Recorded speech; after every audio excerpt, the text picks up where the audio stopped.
നമസ്കാരം, ബൈജു ആണ്. എല്ലാ ദിവസവും പലതരം നമ്മുടെ നാട്ടിൽ നടക്കുന്ന ഓരോരോ അറിയിപ്പുമായി ബന്ധപ്പെട്ടാണ് ഞാൻ വീഡിയോ ചെയ്യാറ്. പക്ഷെ ഇന്ന് നമ്മുടെ നാടിന്റെ പേരുമാറ്റവുമായി ബന്ധപ്പെട്ട വളരെ കൗതുകകരമായ ഒരു കാര്യമാണ് ഞാൻ പറയാൻ പോകുന്നത് കേട്ടോ. ഓക്കെ, നമ്മൾ മലയാളികൾ എക്കാലത്തും സ്നേഹത്തോടെ കേരളം എന്ന് വിളിച്ച നമ്മുടെ സ്വന്തം നാടിന്റെ പേര് ഇനി മുതൽ ഔദ്യോഗികമായി ഭരണഘടനയിലും അങ്ങനെ തന്നെ ആവുകയാണ്.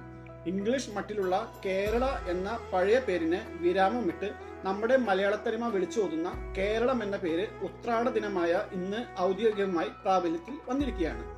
പണ്ട് 1956 നവംബർ 1 മലയാളത്തിന്റെ പേരിൽ നമ്മുടെ സംസ്ഥാനം രൂപീകരിച്ച അന്ന് തൊട്ട് നമ്മൾ വായി നിറയെ കേരളം എന്ന് വിളിക്കുന്നുണ്ടെങ്കിലും ഭരണഘടനയിലും ഇംഗ്ലീഷ് രേഖകളിലുമൊക്കെ അത് വെറും കേരള എന്നായിരുന്നു.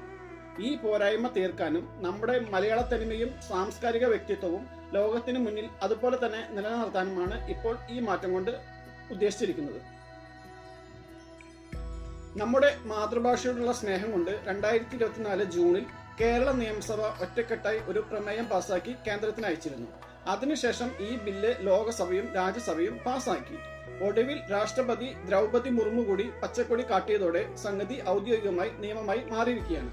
ഇനി മുതൽ നമ്മുടെ കേന്ദ്ര സംസ്ഥാന സർക്കാരിന്റെ എല്ലാ ഔദ്യോഗിക രേഖകളിലും നമ്മുടെ പേര് കേരളം എന്ന് തന്നെയായിരിക്കും എഴുതാൻ പോകുന്നത്.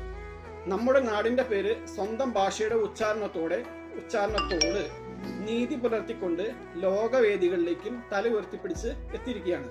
ജാതിയും മതവും നോക്കാതെ കാലത്തിന്റെ ഓർമ്മ പുതുക്കാൻ വീണ്ടും ഒരു തിരുവോണം കൂടി എത്തിയിരിക്കുകയാണ്.